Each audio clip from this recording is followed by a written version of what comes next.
wal istiqa'u bin nuzumi wa niyaha wa qala annanihatu idza lam ta qabla mautiha tuqamu yaumal qiyamati wa 'alaiha sirbalum min tarinin wa dir'un min zaro aduh min zaro. Ya, sekalian terjemahnya. Terjemahnya dari Abu Malik al-Asy'ari bahwa Nabi SAW bersabda, ada 4 perkara dari kebiasaan jahiliyah yang masih ada pada umatku dan mereka belum meninggalkannya. Membanggakan diri dengan keturunan, mencela nasab atau garis keturunan orang lain, meminta hujan dengan perantaraan bintang-bintang, dan ini kepotong lagi terjemahnya. Dan meratapi mayit. Kemudian beliau SAW bersabda, perempuan yang meratapi mayit jika tidak bertaubat sebelum wafatnya, maka ia akan ditegakkan pada hari kiamat dalam keadaan memakai baju luar dari cairan tembaga panas atau kitiran dan baju besi yang menyebabkan penyakit gatal atau jaram. Sahih Muslim dan Sunan Ibnu Majah. Tayyib, Masya Allah, cakep. Jadi kita akan bedah di sini hadis ya. Dan ini nggak boleh dilakukan ya, laki-laki maupun perempuan. Cuman kebanyakan perempuan yang melakukan. Yang pertama, membanggakan diri dengan keturunan ke bawah atau keturunan ke atas. Ya, maksudnya kakek moyang kita atau anak cucu kita itu sama-sama jangan dibanggakan. Ya. Oh, anakku loh sudah, nanti misalnya sudah punya anak. Oh, anakku loh sudah ini berprestasi ini anakku loh. Biasanya kan ibu-ibu itu kalau pada lagi sosialita itu kan pada pamer anaknya kan, pamer cucunya. Ini kalau bukan aku neneknya sih nggak bakalan begini cucuku itu, biasanya begitu ya. Biasanya begitu nenek-nenek itu kalau sudah lagi kumpul-kumpul gitu ya. Nah, itu makanya nggak boleh seperti itu ya. Jadi harus semuanya itu kalau memang pengen membanggakan itu harus niatnya adalah untuk memberikan motivasi atau memberikan teladan ya. Tapi apa? Harus karena Allah gitu loh, bukan karena kepengen orang-orang itu aware dengan kita itu hebat gitu loh, karena sudah punya keturunan atau nasab yang hebat gitu ya. Bukan, itu nggak boleh gitu ya, nggak boleh. Kita harus sadar bahwa keturunan kita ataupun nenek moyang kita itu adalah takdir Allah, Allah yang membuat hebat gitu loh, bukan kita, dan kita nggak punya kuasa apa-apa gitu loh. Satu itu ya. Kemudian apa tadi? Nomor 2 adalah apa tadi? At-ta'nu fil ansab. Mencela nasabnya orang lain. Nah, itu nggak boleh. Ya, mencela nasabnya orang lain. Apapun kejadiannya ya, jangan mencela nasab orang lain. Oh, dasar emang kamu itu keturunan ini gitu ya. Ya, maksudnya penyebab orang jadi buruk itu kan bukan karena keturunan gitu. Meskipun ya ada pengaruh iya, ada pengaruh iya. Misalnya begini, mohon maaf ya, barangkali ada di antara kita yang punya orang tua, mohon maaf, pernah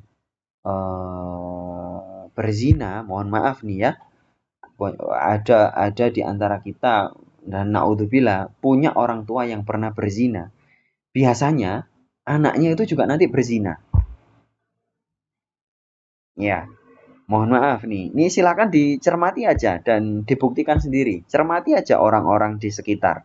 Biasanya begitu, orang tuanya dulunya itu eh, apa?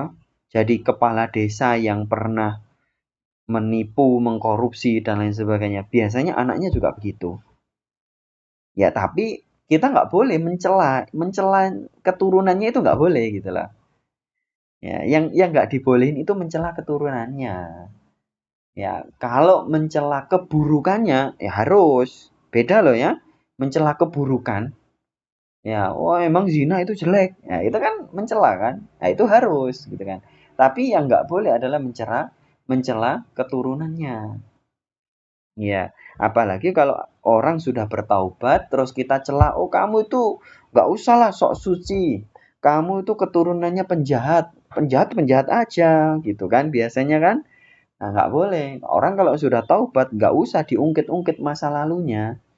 Soal dia kemudian, ini silakan dicatat ya. Ini ilmu hidup yang mungkin nggak ditemuin di kitab, ya mungkin nggak ditemuin.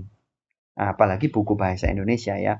Ini Ustadz Brili ngajarin kalian sunnatullah ya. Orang ya kalau sudah bertaubat, misalnya nih kita-kita lah, kita-kita sudah bertaubat gitu ya. Dulunya adalah ahli maksiat, ini dan itu, sudah bertaubat kan. Terus ada orang mencela nasab kita nggak usah marah. Terima aja gitu loh. Dasar kamu itu, kita kan dulu sudah taubat gitu ya.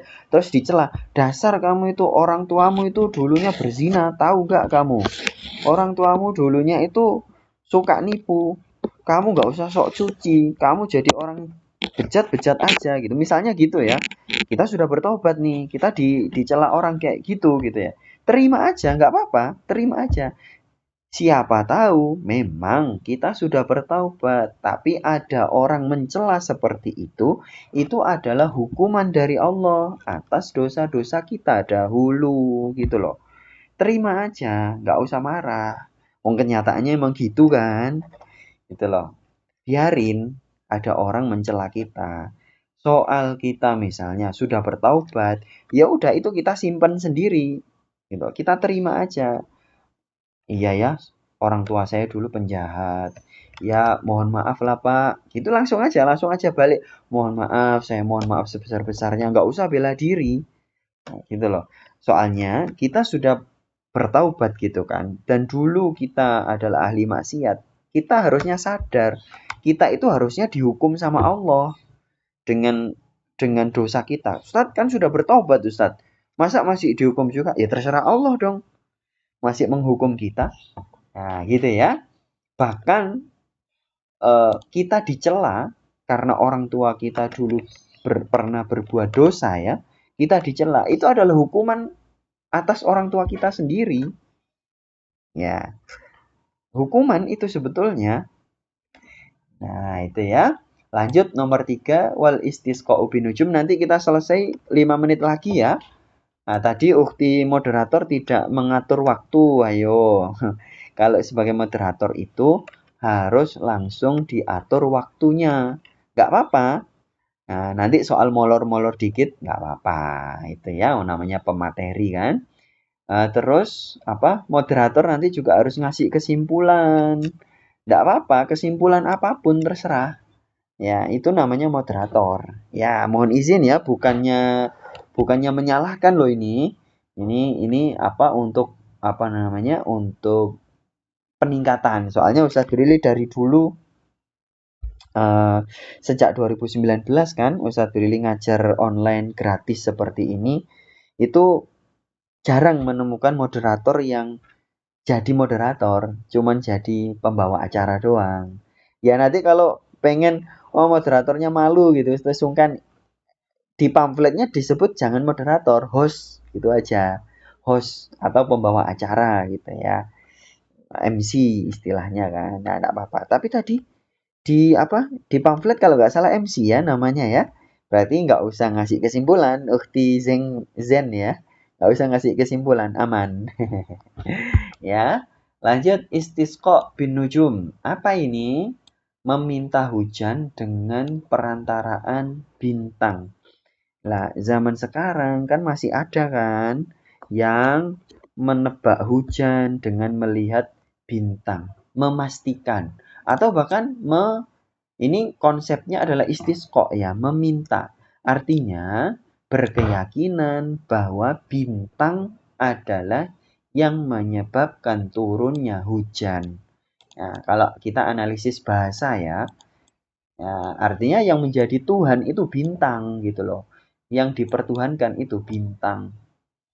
Nah, cuman kan kita harus melihat arbaun fi ummati di sini. Fi ummati. Nah, jangan salah, di sini umatnya Nabi Muhammad itu tidak harus muslim. Semua orang yang hidup sepeninggalnya Nabi Muhammad, sejak Nabi Muhammad hidup, maka itu adalah umatnya Nabi Muhammad. Ya. Nah, artinya yang orang yang bertuhan bintang itu akan tetap ada sampai hari kiamat. Ya. Nah, makanya kita nggak boleh. Ya kayak film-film Doraemon. Ya, tahu kan film Doraemon. Nah, Ustadz Billy juga masih sering nonton sih. Buat lucu-lucuan aja. Sering nonton film Doraemon itu sama anaknya Ustadz yang kedua. Itu Ustadz tunjukin Doraemon itu senengnya dia. Karena kan imajinasi kan. Nah, itu juga masih minta ke bintang itu ya. Doraemonnya itu loh. Nah, terus yang terakhir adalah niyaha. Niyaha itu apa? Niyaha itu adalah teriak-teriak tidak terima dengan takdir kematian. Nah, silakan dicatat. Niyaha itu teriak-teriak dengan takdir kematian. Ya. Nah, kalau menangis itu nggak masalah. Tidak berdosa ketika ada orang meninggal. Seperti di sini ada nggak di sini? Ukhti siapa tadi? Oh nggak ada ya. Ukhti Uswatun Hasanah dari Sumatera itu tadi eh, cerita kalau bude dan kakeknya meninggal.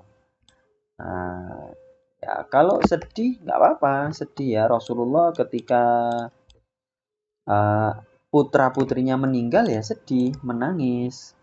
Tapi yang nggak boleh adalah teriak-teriak dalam rangka, dengan syarat ya, dalam rangka tidak menerima takdir. Nah, orang yang tidak menerima takdir, seperti tadi sudah dibacakan sama ukti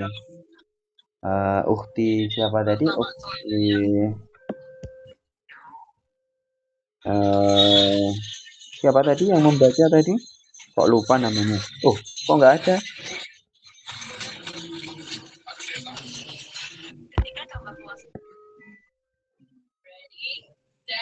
Nggak ada ya? Ukti yang baca tadi ya? Hmm. Nah, itu kan yaitu apa hukumannya? Nanti di akhirat akan dipakaikan baju yang menjadikan gatal-gatal. Ya, itu jangan dikira sepele ya. Itu sangat mengerikan sebetulnya. Nah, tayyib anak-anak, waktunya sudah pas pukul 14:14. Kita cukupkan sekian untuk sesi penyampaian materinya.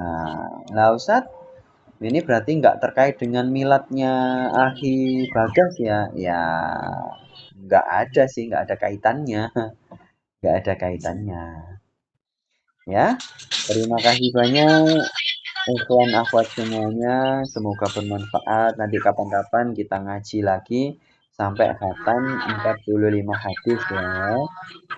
Wabillahi taufiq wal hidayah wa ridha wal inayah. Ustaz kembalikan kepada Ukhti Zengki.